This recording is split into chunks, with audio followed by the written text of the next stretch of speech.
What's going on, everybody? Welcome back to YouTube. CFCDP here. Going to talk to you a little bit about Chelsea and their transfer saga that they've been going on, kind of against Barcelona, but not just them, against every other team this window. It appears that Chelsea has kind of shown their skirt and shown their legs a little bit. We have money to spend this summer, and it's easy for us to go after targets. But I think one of the more pressing things that we've seen from this window is that these players nowadays will wait for the right fit and will wait for them to get that love that they want from these clubs. You look at Jules Koundé, and the report came out from The Guardian late tonight that Koundé was kind of thrown off that Chelsea were going so hard for Nathan Ake and Matthijs de Ligt after last season having extreme interest in the player.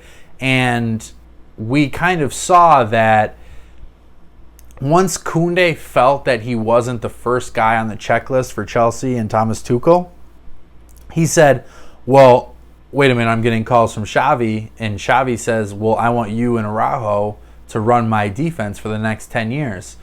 Now, if I'm a player and I get a call that says I can run Barcelona's defense for the next 10 years from Xavi, a club legend, what am I supposed to say? That is almost such a good offer. While Tuchel is looking at 2 or 3 other players that very good players in their own right.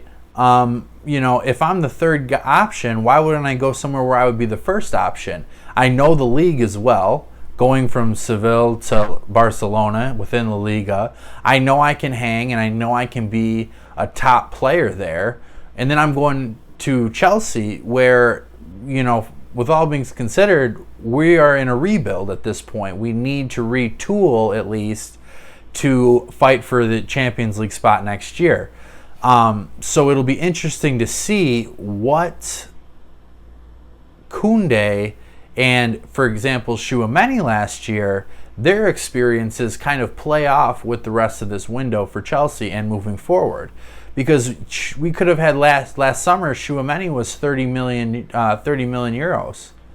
So when you have a player of his quality for 30 million euros and Tuchel and Cech and Marina say, I think that he could use another year of seasoning, well, that's pretty tough as a player to hear.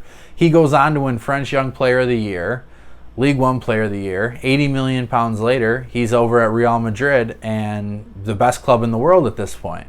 So it's interesting to see how Chelsea sort of turn their perspective on these young players. And maybe these 2 instances will say, maybe we need to give these guys a spot on our roster sooner rather than later, because if we do not open this up to them, we're going to miss out on these great young talents moving forward. And it only takes a certain number of times for this to become the narrative around your club. And I know that Tuchel is under a bit of pressure to get Champions League and top 4 this season, so getting more seasoned players is important. Don't get me wrong. That's why we're going after a Kimpembe, a Skriniar, Ake, de Ligt, players that have had a lot of experience in Champions League and high-level league games. So we see that Chelsea have a bit of a dilemma. We want to rebuild and we want to make this club younger, and it's going to be of a super importance in the next few years when Chelsea start to see some of this dead wood come off their books. Are they going to be able to retool enough, or should they have been taking younger players now and giving them the chance to get acclimated to the system, so next year when the likes of Barkley and Alonso and all these older players are off the books, that will give them ready-made spots to go into. Now, a lot of these players aren't starters, so these younger players are going to have to play minutes. But is it a matter of them not believing in Tuchel? I don't know. It's going to be tough to tell. So we're looking at what we have with the squad now, because we have been linked to other players, Fofana from Leicester, for example, and some other players in other positions potentially. looking at what we have now, is it good enough to get you top 4? I think probably, but you would have to bet that Arsenal isn't ready for that jump yet of consistency, and you would have to bet that Tottenham isn't ready as well. I mean, Tottenham has a lot of veterans now and a lot of guys that know how to win and a manager that knows how to win. So I would probably put that in a pretty higher likelihood than I would Arsenal. But you just got trounced 4-0 to Arsenal. And it's a preseason friendly. And I understand Chelsea were traveling a lot and they were across the nation, a lot of different matches, heat, everything. But, you know, I can understand that to a point, but to lose 4-0 just shows where these two teams are in relation to each other. So if you look at where those groups are, and you look at the collectiveness that Arsenal showed and the additions that they made as well, you know, they're very poised to make that next jump. So, you know, although in the following year, it's pretty certain that in 2024 that Chelsea will be in the Champions League due to the new structuring of how teams get in and whatnot. It's also a huge issue in terms of status. Are we falling off as a club? Are we falling off as a destination? Because in terms of performance and in transfers this window, that's pretty much the only thing that you can say for certainty is that it is trending that way. Now, do I rate our first team players to step in and get goals and get games? Yes, but you cannot deny that the competition has been improving. Everyone has taken a step forward and we have taken a step back, and a lot of that's because of Lukaku saga. And don't get me wrong, but there's still time for us to get on the right track.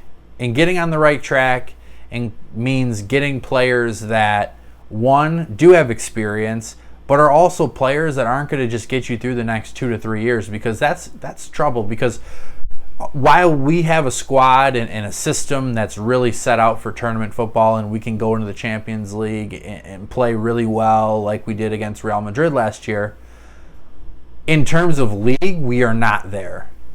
So are you buying to win now, which you almost have to do to get into top 4 this year?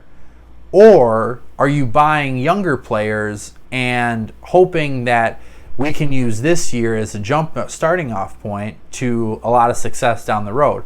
Because we do have youth in a lot of our positions, but there's those positions that we don't have youth talent in are going to be so glaring to what we do as a squad. It's really hard to kind of figure that out. So, for example, in DM, you know, to run the system that we want to run potentially, you need a really strong DM, and that's why you see Declan Rice. That's why you see Declan Rice every summer linked to Chelsea, and that's why you'll probably see him next year go to Chelsea.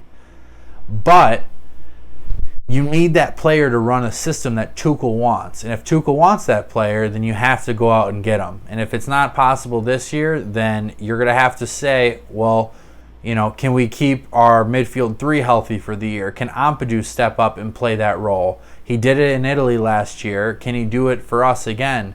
You know, are you going to see, if Chelsea can go ahead and get a right back, are you going to see Reece James get spot minutes in that DM role? Because right now he's our most trustworthy defender outside of Thiago Silva.